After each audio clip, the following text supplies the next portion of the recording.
प्यारे विद्यार्थियों, नमस्ते। आज मैं आपको रक्तध्वज नाटक के उद्देश्य के बारे में चर्चा करूंगा। परीक्षा की दृष्टि से भी यह महत्वपूर्ण प्रश्न बनता है, तो मैं आपको प्रश्न के बारे में भी बताता हूँ।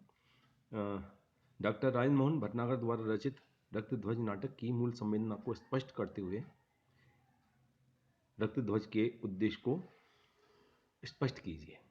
या इस प्रकार से भी प्रश्न आ सकता है कि रक्तध्वज नाटक का उद्देश्य अन्याय और अत्याचार के विरुद्ध आवाज उठाना है और अहिंसा एवं शांति का संदेश देना है। समीक्षा कीजिए। तो अगर इस प्रकार के जो प्रश्न आते हैं तो उसमें उसका जो अपन को लिखना होगा और समझना होगा कि रक्तध्वज नाटक का उद्देश्य भगत पंथ के सिद्धांत और गोविंद स्वामी के जीवन को वाणी देना है। मानगढ़ के हत्याकांड की ओर भी ध्यान आकर्षित करना है और अंततः मानव को अहिंसात्मक तरीके से अन्याय और अत्याचार के विरुद्ध, शोषण के विरुद्ध आवाज उठाना तथा उसे अंत तक उनसे संघर्ष करने की प्रेरणा देते हुए अहिंसा और शांति का संदेश देना है। रक्तध्वज नाटक के उद्देश्य को हम निम्न बिंदुओं के माध्यम से समझ सकते हैं कि भगत पंथ के सिद्धांत और गोविंद स्वामी का जो जीवन है, एक पॉइंट इस प्रकार से बना सकते हैं। दूसरा जो बिंदु है उसको मानगढ़ के हत्याकांड की ओर ध्यान आकर्षित कराना, और नंबर तीसरा अन्याय और अत्याचार के विरुद्ध आवाज उठाना और अहिंसा एवं शांति का संदेश देना। ये तीन बिंदुओं के माध्यम से हम इसके उद्देश्य को स्पष्ट कर सकते हैं, देख सकते हैं।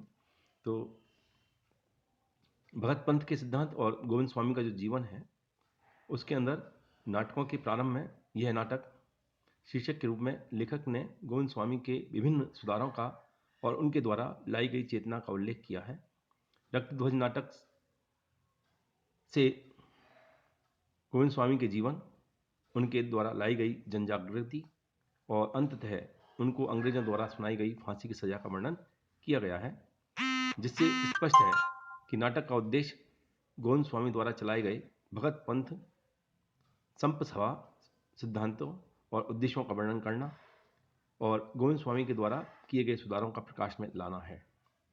यहाँ विभिन्न उपशीर्षकों के माध्यम से इस रक्तध्वज नाटक को स्पष्ट किया जा सकता है।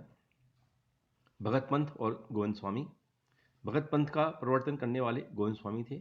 वे अपने पंथ से दीक्षित करने के लिए, भगत बनाने के लिए व्यक्ति के गले में रुद्राक्ष की कंठी डालते और कहते थे कि आज से तू भगत हुआ, शुद्ध पवित्र, कभी मांस मत खाना, शराब मत पीना, भूखे मर जाना, किंतु पेट की खातिर चोरी कभी नहीं करना।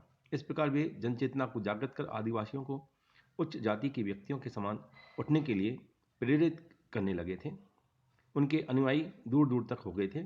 इस पंथ का वार्षिक उत्सव मनाया जाता था, जिसमें दूर दूर से भगत जन आते थे और गुरु महाराज को अपनी श्रद्धा अर्पित करते थे।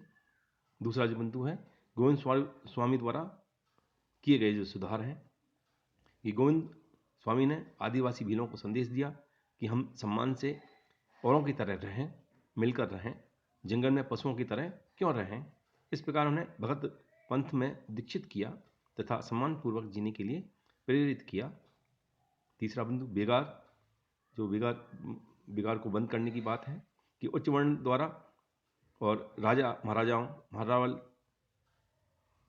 इन गरीब और आदिवासियों से बेगार लेते थे। उन्होंने बेगार बंद करने के लिए कहा।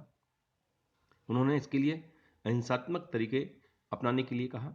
उन्होंने कहा, नहीं, ईंट का जवाब पत्थर नहीं प्यार होगा, घृणा का हल घृणा नहीं हो सकता। लोगों ने उनके आदेश का पालन किया और बेगार बंद करा दी।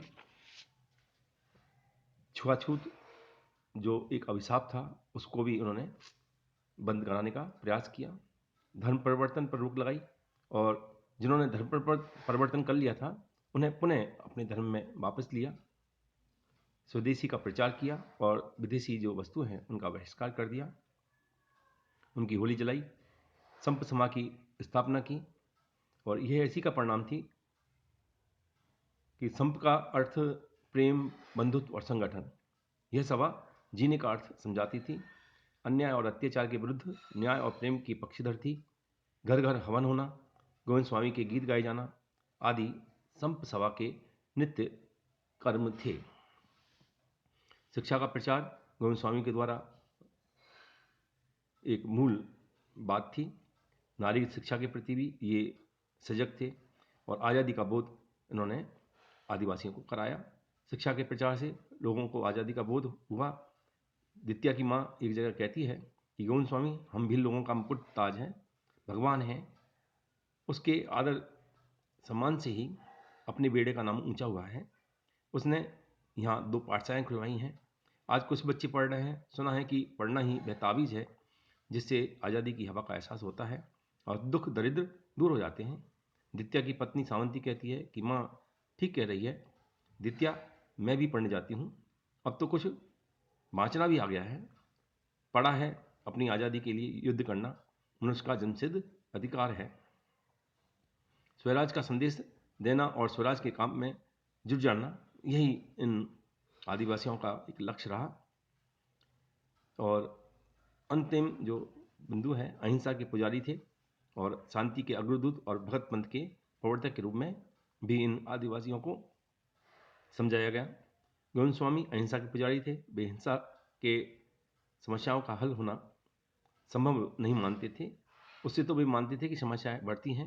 उन्होंने शांति के प्रतीक के रूप में अपना धवल ध्वज चुना था। उन्होंने भगत पंथ की स्थापना की थी। भगत पंथ एक आध्यात्मिक पंथ है।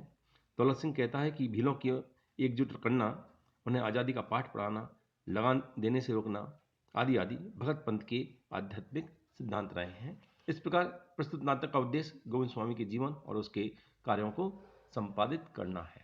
और उसका जो मैंने आप बताया कि जो दूसरा और तीसरा जो बिंदु है कि मानगढ़ के हत्याकांड की ओर ध्यान आकर्षित कराना और अन्याय और अत्याचार के विरुद्ध आवाज़ उठाना और अहिंसा एवं शांति का संदेश देना, ये मैं 2 बिंदु आपको दूसरे वीडियो में बताता हूँ। धन्यवाद।